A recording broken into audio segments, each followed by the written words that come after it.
আসন্ন ত্রয়োদশ জাতীয় সংসদ নির্বাচনকে সামনে রেখে গাজীপুরে বিশাল নির্বাচনী জনসভা সম্পন্ন করেছে বাংলাদেশ জামায়াতে ইসলামী। গাজীপুর থেকে আব্দুল আলীর রিপোর্ট। মঙ্গলবার ৩ ফেব্রুয়ারি ২০২৬ বিকেলে গাজীপুর জেলা ও মহানগর শাখার আয়োজিত এই সমাবেশে প্রধান অতিথির বক্তব্যে ১১ দলীয় জোটের শীর্ষ নেতা ও জামায়াতে ইসলামীর আমির ডক্টর শফিকুর রহমান এক বৈপ্লবিক পরিবর্তনের ডাক দেন। তিনি স্পষ্ট করে বলেন, জনগণের পবিত্র আমানত ও ভোটে জয়ী হলে দেশে কোনো বৈষম্য থাকবে না, গড়ে তোলা হবে এক ইনসাফপূর্ণ মানবিক সমাজ ব্যবস্থা।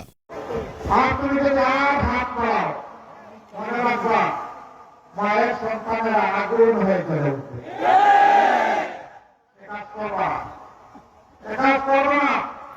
যারা মাদেরকে সম্মান করতে পারে না, আল্লাহ তাদেরকে সম্মানিত করেন না, আল্লাহ তাদেরকে অপদস্থ করেন। আমরা আমাদের মায়েদের সম্মান কারো কাছে বন্ধ রাখবো না। এটা কিছুর বিনে নেয় না, জীবন দেব, কিন্তু আমরা মায়ের সম্মানকে কাউকে আত্মান দিতে দেব। আমি এই কথাগুলো বলি, এই জন্য এখন আমার পিছনে লেগে গেছে। আমি তোমাদেরকে পাত্তা দেই, আমি আল্লাহ তাআলাকে ভয় করি,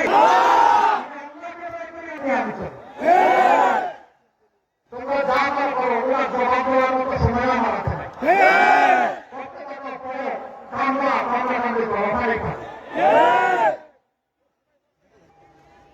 ইনশাআল্লাহ গাজীপুরের কিছু ন্যায্য দাবি আছে, আমি দেখেছি। এখানে 7টা দাবি আমার কাছে দেওয়া হয়েছে।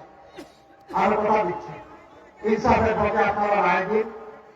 ইনশাআল্লাহ আমরা যদি আল্লাহ তাআলার মেহেরবানি। সমাবেশে গাজীপুরের 5টি সংসদীয় আসনে 11 দলীয় জোটের মনোনীত দাঁড়িপাল্লা প্রতীকের প্রার্থীরা তাদের নিজ নিজ কর্ম পরিকল্পনা তুলে ধরে বক্তব্য রাখেন। আমির শফিকুর রহমান তার বক্তব্যে গাজীপুরকে একটি পরিকল্পিত ও দুর্নীতিমুক্ত শিল্পনগরী হিসেবে গড়ে তোলার প্রতিশ্রুতি দেন। তিনি বলেন, আমরা আপনাদের সেবক হিসেবে কাজ করতে চাই। দেশের সম্পদ লুণ্ঠন নয়, বরং জনগণের কল্যাণে রাষ্ট্রযন্ত্রকে কাজে লাগানোই হবে আমাদের প্রধান লক্ষ্য। সমাবেশকে কেন্দ্র করে দুপুর থেকেই গাজীপুরের বিভিন্ন প্রান্ত থেকে মিছিল নিয়ে নেতাকর্মীরা সমবেত হতে থাকেন। ৫৫ নং ওয়ার্ড জামায়াতে ইসলামীর আমির মোক্তার হোসেন এবং ৫১ নং ওয়ার্ডের সাধারণ সম্পাদকের নেতৃত্বে বিশাল মিছিল সমাবেশে যোগ দেয়।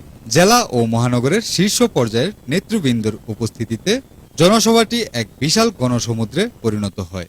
বক্তারা আসন্ন নির্বাচনে ঐক্যবদ্ধভাবে দাঁড়িপাল্লা প্রতীকে ভোট দিয়ে দেশে ইনসাফ কায়েমের আহ্বান জানান।